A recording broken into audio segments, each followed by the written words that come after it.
Hi, welcome to our channel. Dosa மாவே இல்லையா, 2 நிமிஷத்தில் தோசை செஞ்சிடலாம். அது எப்படின்னு பார்க்கலாம் வாங்க. ஒரு 1/2 கிலோ ராகி மாவு இருந்தால் போதும், இந்த தோசையை சூப்பராக பண்ணிடலாம். நல்லா இந்த மாதிரி அரைச்சி, நம்ம வீட்டிலே ராகி வாங்கி அரைச்சி வச்சுருந்தாலும் பரவாயில்ல, இல்லை ரெடிமேடாகவும் இப்போதைக்கு ராகி மாவு கிடைக்கிது. அது ஒரு 1/2 கிலோ அளவுக்கு எடுத்துக்கோங்க. நான் ஒரு 4 பேர் தோசை செய்கிறதுக்கு எடுத்துருக்கேன். அதுக்கு வந்து ஒரு 4 வெங்காயம் நல்லா பொடியாக கட் பண்ணி வச்சுக்கோங்க.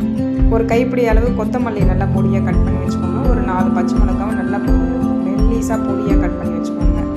நம்மளுக்கு தேவையான அளவுக்கு உப்பு சேர்த்துக்கிட்டு தண்ணி விட்டு தோசை மாவு பதத்துக்கு இந்த ராகி மாவை நல்லா தோசை மாவு பதத்துக்கு கரைச்சி எடுத்துக்கோங்க. அது கூட இந்த வெங்காயம், பச்சை மிளகாய், கொத்தமல்லி எல்லாத்தையும் ஆட் பண்ணி நல்லா மாவு வந்து நல்லா கரைச்சி எடுத்துக்கோங்க. முடிஞ்சால் அது கூட கொஞ்சமாக வந்து தயிரோ இல்லை மோரோ எது இருந்தாலும் புளிப்புக்கு சேர்த்துக்கோங்க. இது எல்லாத்தையும் நல்லா மிக்ஸ் பண்ணி விட்டுட்டு ஒரு 10 நிமிஷம் அப்படியே விட்டுடுங்க. விட்டுட்டு கொஞ்சம் நேரத்துக்கு அது நல்லா ஊறதுக்கப்புறமா தோசைக்கல்லை நல்லா சூடு பண்ணி இது நல்லா தோசை மாதிரி நீங்கள் அழகாக வார்த்து எடுக்கலாம். நல்லா டேஸ்ட்டாக இருக்கும் உங்களுக்கு. நல்லா தேங்காய் சட்னி இல்லை தக்காளி சட்னி எது வேணால் இதுக்கு சைட் டிஷ்ஷாக வச்சுக்கலாம். காலையில் ரொம்ப சூப்பராக உங்களுக்கு ஒரு ஹெல்த்தியான மார்னிங் டிஃபன் ரெடி ஆகிடும்.